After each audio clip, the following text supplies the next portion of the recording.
மெய்யன்பர்களே, உங்கள் அனைவருக்கும் எனது பணிவான வணக்கம். நீங்கள் பார்த்து கொண்டிருக்கும் இந்த ஆகாச அருளமுதம் என்கின்ற காணொளி முழுக்க முழுக்க இறைத்தன்மை, மெய்த்தன்மை என்ற நிலையிலே சென்று கொண்டிருக்கும் ஒரு இறை வழிப்பாதை. இது ஒரு வழிப்பாதை.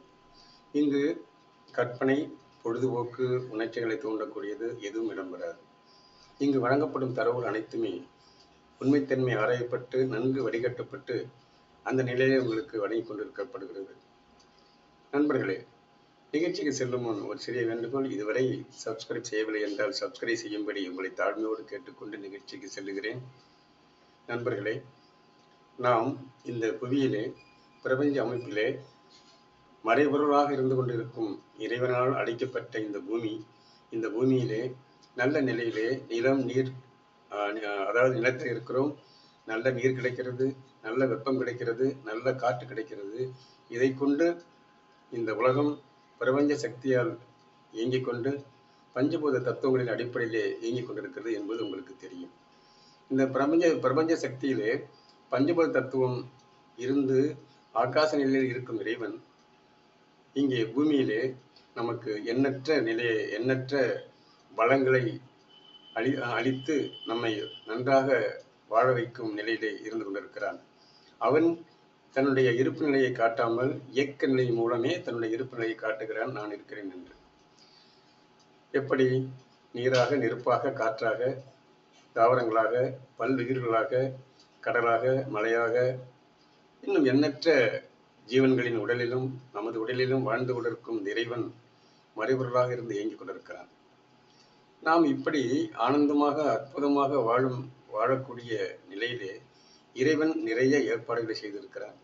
அந்த நிறைய ஏற்பாடுகளிலே இரண்டை மட்டும் காண்போம். நமது பூமி ஒரு நாளைக்கு 24 மணி நேரம் இந்த சூரியன் என்று சொல்லக்கூடிய நமது சூரிய தந்தையை, இந்த பால்வீதியிலே இருக்கக்கூடிய சூரியன் நமக்கு தலைமையாக இருக்கிறது. அந்த தலைமையாக இருக்கும் அந்த சூரியனை 24 மணி நேரத்தில் ஒரு முறை சுற்றி வருகிறது பூமி. இப்படி அழகாக ஒரு அச்சு, அதாவது ஒரு கோணத்தில் இருந்து சுற்றி கொண்டிருக்கிறது. அந்த அச்சு நிலை மாறவில்லை. அதுபோல காற்று சீராக வீசுகிறது. காற்று நிலை எப்போதாவது புயல் வருகிறது.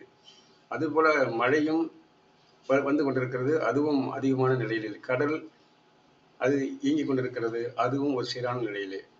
சரியா? வெப்பம் ஒரு சீரான நிலையிலே இயங்கிக் கொண்டிருக்கிறது. இதெல்லாம் எப்படி சாத்தியமாகிறது? இறைவனால் நமக்கு வழங்கப்படும் ஒரு நிகழ்வு. பஞ்சபூத தத்துவங்களிலே ஒவ்வொன்றாக அதது வேலையை பார்த்து கொண்டிருக்கிறது இறையின் கருணையினால். சரி, இப்போ இந்த மனித குலம் வாழணும்னா இன்னும் அதாவது முக்கியமா இரண்டு கோள்கள் நமக்கு துணை செய்கிறது. அது என்ன இரண்டு என்றால், ஒன்று குரு பார்க்க கோடி நன்மை என்பார்கள்.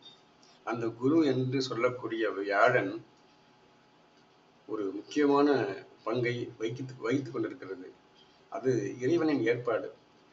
இந்த பிரபஞ்சத்திலே, இந்த சூரிய பால்வீதி குடும்பத்திலே சூரியனை சுற்றி வருகிறது நவக்கோள்கள். சுற்றி வரும்போது என்ன நடக்கிறது?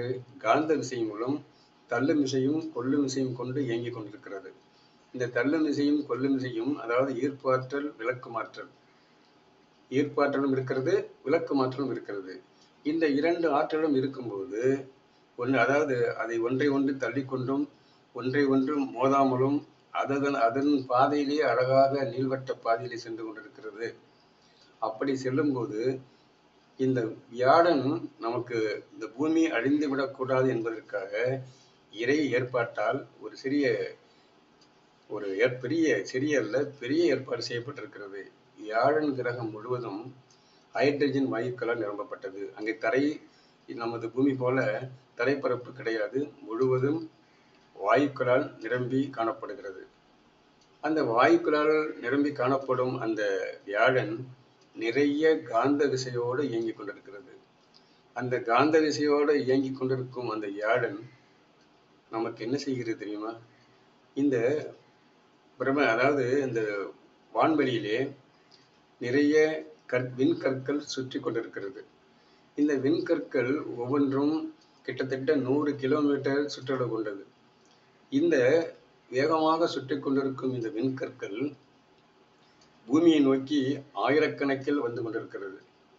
அந்த ஆயிரக்கணக்கில் வந்து கொண்டிருக்கும் இந்த ஆஸ்ட்ராய்டு என்று சொல்லக்கூடிய இந்த விண்கற்கள் வந்து மோதாமல் இருப்பதற்கு என்ன ஏற்பாடு என்றால், இந்த வியாழன் என்கின்ற குரு, அந்த குரு பார்க்கின் கோடி நன்மை என்பார்களே, அந்த வியாழன் என்கின்ற அந்த 78 கோடி மைல் தூரத்திலே பூமிக்கும் நமக்கும் அவ்வளவு தூரம், நமது பூமியை விட 1300க்கும் மேற்பட்ட மடங்கான ஒரு பரப்பளவை கொண்டது, எல்லை, அதாவது ஒரு உருவத்தை கொண்டது.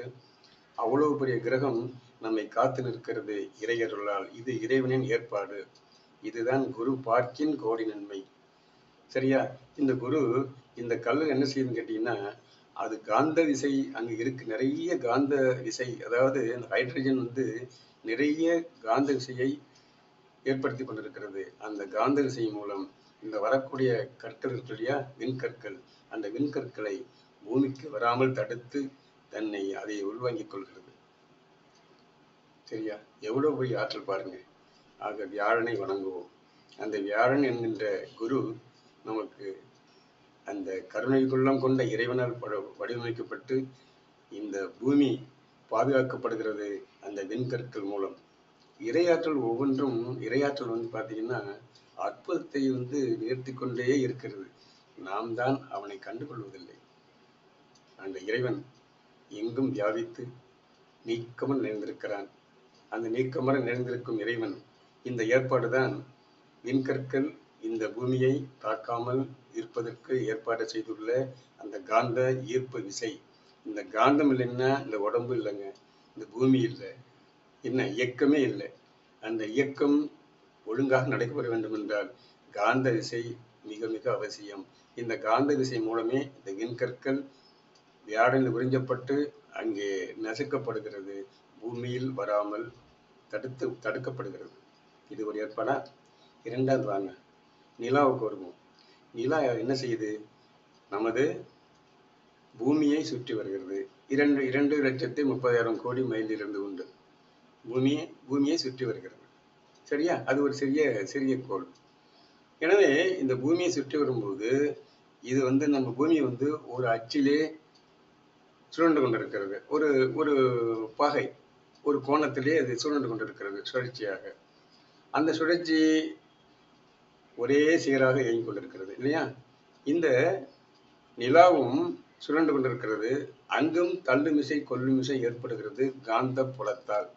இந்த காந்த புலம் அங்கு ஏற்படும் போது தள்ளுமிசை கொல்லுமிசை கொண்டு இந்த பூமி அந்த ஒரு அச்சு இருக்கு இல்லையா, அந்த அச்சு வந்து சுத்திட்டு இருக்கு இல்லையா, அந்த ஒரு பாகையில அந்த டிகிரியிலே சுற்றும் போது அந்த டிகிரி மாறாமல், அந்த பாகை கோணம் மாறாமல் இருந்து இந்த தள்ளுமிசை கொல்லுமிசை என்ற ஏற்பாட்டிலே அதை தாங்கி பிடிக்கிறது நிலா.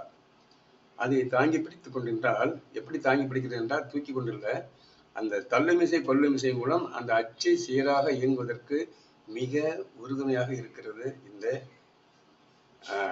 நிலா.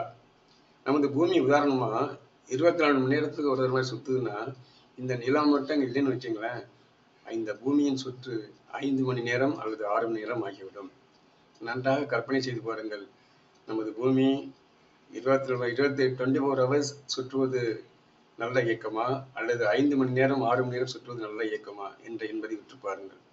அப்படி சுத்தினா என்ன ஆகும்னு கேட்டீங்கன்னா, பூமியை தடுமாறிடும். தடுமாற என்ன ஆகும்? உங்களுக்கு இந்த மழை இருக்கு இல்லையா, எப்பவும் மழை பெஞ்சுக்கிட்டே இருக்கும். அப்புறம் பார்த்தீங்கன்னா கடல் அலை கொந்தளித்து கொண்டு சுனாமி போலவே இருக்கும். சரியா? காற்று வந்து தாறுமாறாக வீசும். 400 கிலோமீட்டர் தாண்டி வீசும் என்கிறார்கள் ஆராய்ச்சியாளர்கள். எனவே இந்த புயல் நமக்கு சாதாரணமா 100 கிலோமீட்டர் 140 கிலோமீட்டர் அடித்தாலே நமக்கு என்ன ஆகுது?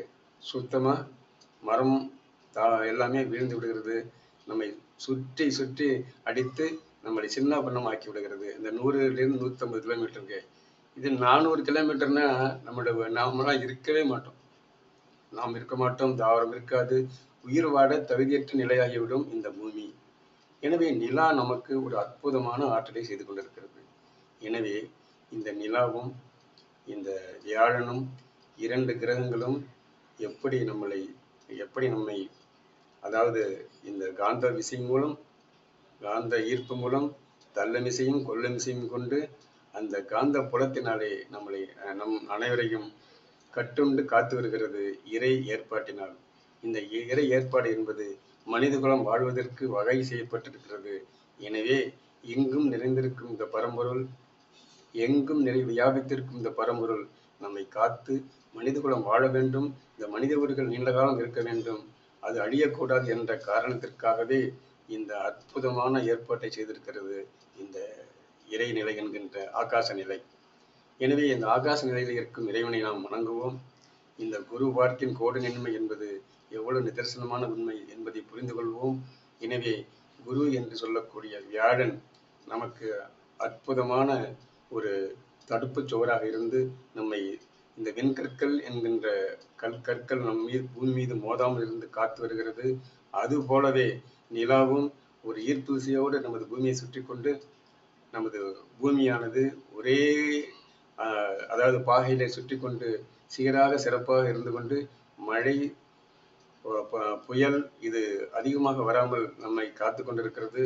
எனவே இந்த காந்த ஈர்ப்பு காந்த விசை என்று சொல்லக்கூடிய நிலை ஆகாச நிலை என்று சொல்லக்கூடிய இறைநிலையால் ஏற்பாடு செய்யப்பட்டு இந்த ஆகாச நிலை சீராக சிறப்பாக இயங்கி பஞ்சபூத தத்துவங்கள் அடிப்படையாக கொண்டு இந்த பூமியை காத்து வருகிறது என்று சொன்னால் அந்த காத்து வரும் இறைவனை வணங்குவோம். மீண்டும் சந்திப்போம். நல்ல நிகழ்ச்சியிலே சந்தித்துக் கொண்டே இருப்போம். வாருங்கள் நண்பர்களே.